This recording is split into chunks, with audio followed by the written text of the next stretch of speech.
Ready start. अध्यक्ष महाराज, सभागृहासमोर माननीय सदस्यांनी जो प्रस्ताव मांडला आहे त्या संबंधाने अनेक सदस्यांनी पोटतिडकीने भाषणे केली आहेत आणि त्याबद्दल मला स्वतःला आनंद वाटतो, कारण लोकशिक्षणाचा हा जो प्रश्न आहे तो अतिशय महत्त्वाचा आहे आणि जोपर्यंत राज्यापुढे असणाऱ्या विविध महत्त्वाच्या प्रश्नाबाबत लोकांमध्ये जागृती केली जात नाही, लोकांना शिक्षण दिले जात नाही आणि राज्यापुढील अडचणी दूर करण्यासाठी लोकांचे सहकार्य घेतले जात नाही, तोपर्यंत विकास योजनांना वेग येणार नाही असे मला स्वतःला वाटते. परिच्छेद.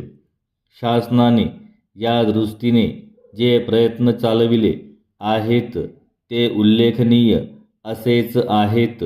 राज्य शासनाने प्रसिद्धी विभागाच्या माध्यमातून प्रसिद्ध होणाऱ्या लोकराज्य या मासिकात अशा प्रकारे लोकशिक्षणाचा अभिनव उपक्रम सुरू केला आहे आणि राज्य सरकारने हाती घेतलेल्या विविध विकास योजनांची लोकांना माहिती करून देण्याचे स्तुत्य कार्य आरंभिले आहे. याबद्दल मला शासनाला धन्यवाद दिले पाहिजेत. शासनाने विविध विकास योजना हाती घेतल्यानंतर त्यांच्या मार्गात काही अडथळे निर्माण झाले आहे आणि ते अडथळे दूर करण्यासाठी लोकांच्या मदतीची आणि सहकार्याची आवश्यकता असली तर या लोकशिक्षणामुळे सरकारने केलेल्या सहकार्याच्या आणि मदतीच्या आवाहनाला चांगला प्रतिसाद मिळतो असा माझा स्वतःचा अनुभव आहे. परिच्छेद.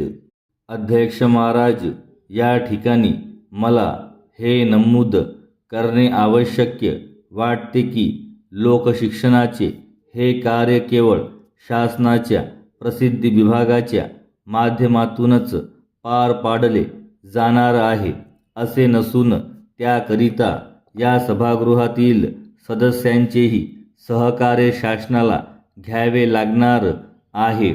त्याचप्रमाणे राज्यात विविध क्षेत्रात काम करणाऱ्या ज्या सेवाभावी समाजसेवकांनी स्थापन केलेल्या सामाजिक संस्था आहेत त्यांचीही मदत शासनाला घ्यावी लागणार आहे आणि माझ्या कल्पनेप्रमाणे या समाजसेवकांनी तसेच सहकार्य अनेक क्षेत्रात शासनाला देऊ केले आहे.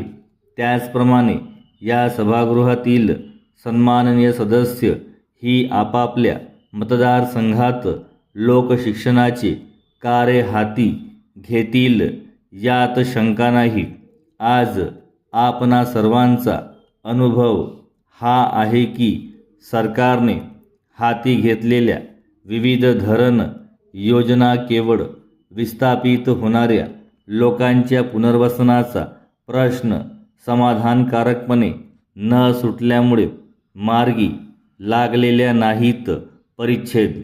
विस्थापित होणाऱ्या लोकांचा प्रश्न गंभीर आहेच, परंतु शासन त्यांना देऊ करीत असलेल्या पर्यायी जागेवर त्यांनी जावे.